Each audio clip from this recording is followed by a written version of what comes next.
네, 안녕하세요. 리치메이커입니다. 우한폐렴 충격으로 부동산 시장이 급락했다. 과연 우한폐렴과 이 부동산 시장과는 무슨 관계가 있을까요? 요즘 중국발 신종 코로나 바이러스가 시간이 갈수록 더 심각해지는 상황이죠. 이 후베이성 이외 지역의 감염자도 급증하고 있는 상황이고요. 지금 미국이나 호주 등 이 중국인 입국을 금지하는 나라도 생겨나고 있는데, 중국 외에 해외에서 처음으로 필리핀에도 사망자가 나타났습니다.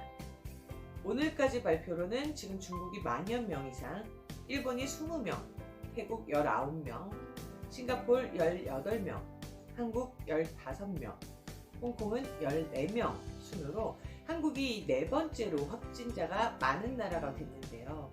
일본 내 신종 코로나 바이러스 확진자는 20명으로 전 세계에서 이 발원지인 중국 다음으로 많은데, 왜 일본은 미국이나 호주처럼 이 중국인 전면 입국 금지 조치를 못할까요?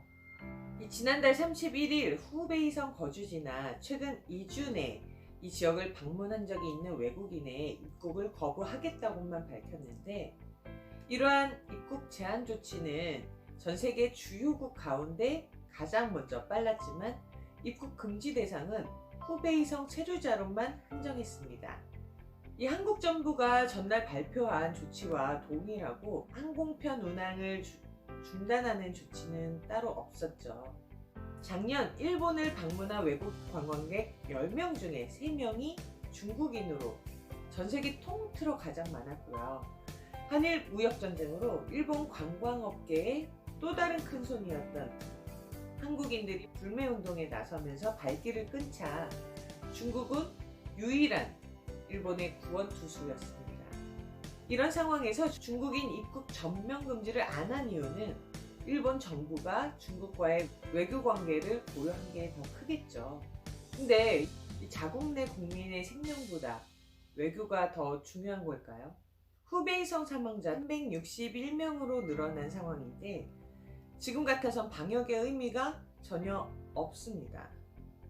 2차 감염으로 인한 이 해외 감염자 수도 꾸준히 늘고 있고요. 우리나라도 지금 우한폐렴 공포에 휩싸여서 사람이 많은 곳은 많이들 피하고 있는 상황이시죠. 한국인 감염자 수도 11명. 춘절이 지나고 2주 정도 이제 잠복기를 염려해 둔다면 지금 2월 중순부터 말일까지 감염자 수가 가장 많이 늘어날 것으로 예상하고 있고요. 이전에 사스나 메르스의 10배 이상의 위험이 있다고 이 바이러스 전문가들이 경고하고 있습니다. 지금 중국 우한에서 한국으로 입국한 외국인은 205명, 그 중에 중국인이 185명으로 가장 많았고요. 미국인이나 러시아인 등 20명으로 확인이 됐습니다. 지금 결혼식이나 장례식장뿐만 아니라 극장, 호텔, 백화점, 마트 등의 이용자가 급감했고요. 어린이집이나 유치원, 학교에 보내는 아이가 있는 부모들은 더 관심을 가지고 조심할 수밖에 없는 상황입니다. 지금 실내에서도 마스크를 착용해야 하는 이유는 단순히 독일 감염자를 보면은 이 우한에 방문한 사람이 아니더라도 우한 시민을 접촉한 다른 사람이 우리나라를 방문했을 가능성도 높아서인데요. 정부가 4일부터 이 후베이성을 14일 안에 방문하거나 체류한 모든 외국인의 입국을 금지한다고 밝힌 가운데, 서울 동대문 등 이 중국 관광객들은 활기를 치고 다니고 있습니다. 현재 항공과 선박을 통해 국내로 들어오는 중국인 수는 하루 1만 명을 넘고 있는 상황인데, 이 중국인들을 왜 지금 우리나라 이렇게 돌아다니게 하는지 모르겠어요. 모든 바이러스의 시발점이잖아요. 물론 경제나 관광 등에 이제 타격이 있겠지만 돈보다 중요한 게 목숨 아닌가요? 그런데 이런 신종 코로나 바이러스가 투자 심리가 급속히 얼어붙은 부동산에 영향을 주고 있습니다. 코로나 바이러스, 이 우한폐렴과 부동산, 과연 무슨 관계가 있을까요? 지금 우리나라는 12.16 부동산 대책 이후 정부에서 계속해서 대책을 내놓고 있는 상황이고, 그것으로 좀 투자 심리가 많이 위축이 되어 있는데 지금 코로나 바이러스까지 겹친 상황에서 누가 집을 보러 온다면 좋아할 리가 없죠. 이 부동산은 구정 연휴가 지난 29일부터 상황이 급변했는데 일부 초고가 아파트만 소폭 조정이 있었고 오히려 오른 지역도 있을 만큼 이 시세는 연휴 이전에 큰 변동은 없었습니다. 그런데 설날 이후 봄 성수기를 대했던 매도자들이 관망세로 설 이후 분위기를 보려고 한 거죠. 지난 5년간 통계를 보면은 설 이후 주택시장이 반등하는 모습이 있었기 때문인데 겨울 비수기를 지나고 봄 성수기가 오면서 항상 반등했던 부동산 시장이죠. 그런데 코로나 바이러스의 영향과 함께 부동산도 급락하기 시작했습니다. 예를 들어 12, 16 대책에도 잠실 파크리오 아파트 같은 경우는 84제곱미터 기준으로 17억 미만으로 떨어지질 않았는데 지금 16억대로 떨어져 있고요. 한 달 전만 해도 18억 중후반에도 거래가 되었던 아파트입니다. 이 인근의 레이크 팰리스도 같은 현상인데요. 지난달 19억까지 거래됐던 아파트가 연휴가 지나고 1억 5천만 원 정도 하락한 모습이죠. 네, 타이밍이라는 게 이렇습니다. 지난달 그 전달의 상투 때 사신 분들은 얼마나 배가 아플까요?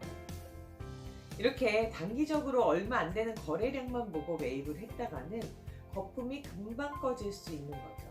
이 재건축 아파트인 잠실주공 5단지의 경우도 28일 시세 76제곱미터가 18억 6천이었던 매물이 하루 만인 29일에는 2, 3천 정도 하락한 매물이 나왔습니다. 이 아파트의 경우 규제 전에는 21억 가까이도 거래가 됐던 아파트인데요. 거래가 없다 보니 가격을 낮춘 급매물 경쟁이 지금 심한 상황이고요. 2달 전에 21억에 산 사람은 2달 만에 2억 넘게 손해를 본 거죠. 이 재건축뿐만 아니라 고가 아파트는 투자 수요가 많기 때문에 이런 경제 흐름의 가격 하락도 그만큼 빠르다는 겁니다. 그럼 강남 아파트의 경우는 어떨까요? 도곡렉스 같은 경우 84제곱미터가 지난달 최고가 24억 9천만 원에서 23억 3천만 원 정도로 이 오랜 기간 동안 좀 변동이 없었는데 설 연휴가 끝나고 한 달 만에 23억으로 2억 가까이 하락한 모습입니다.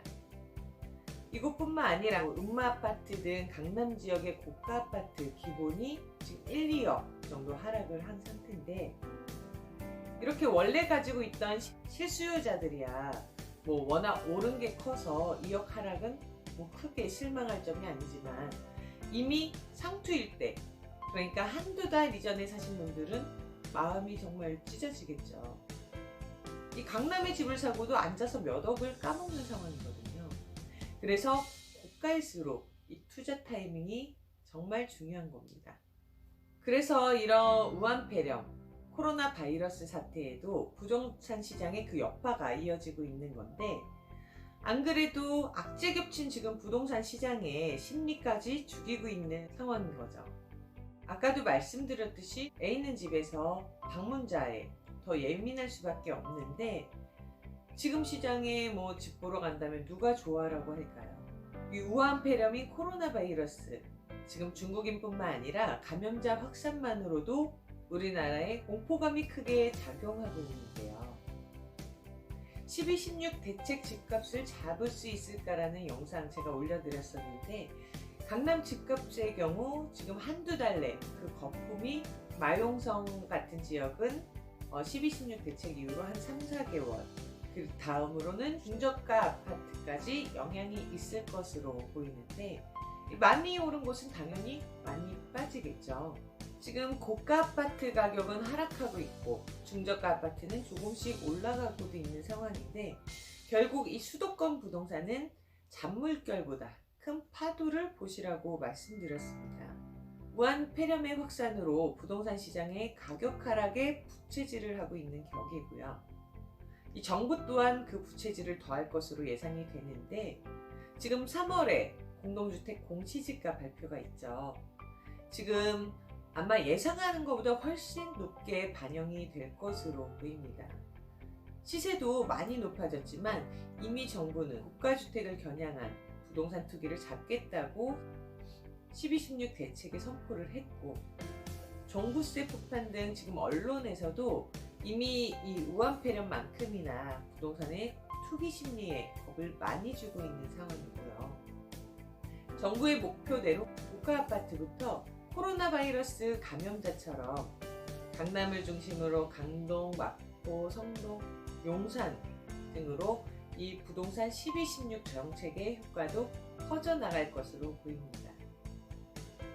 지금 만약에 집을 사려고 한다고 보시는 분들은 조금 더 몇 달이 시장 상황과 거래량 그리고 시세 체크를 좀 해서 공시가격 발표 이후에 좀 현명한 결정을 하시길 바랄게요.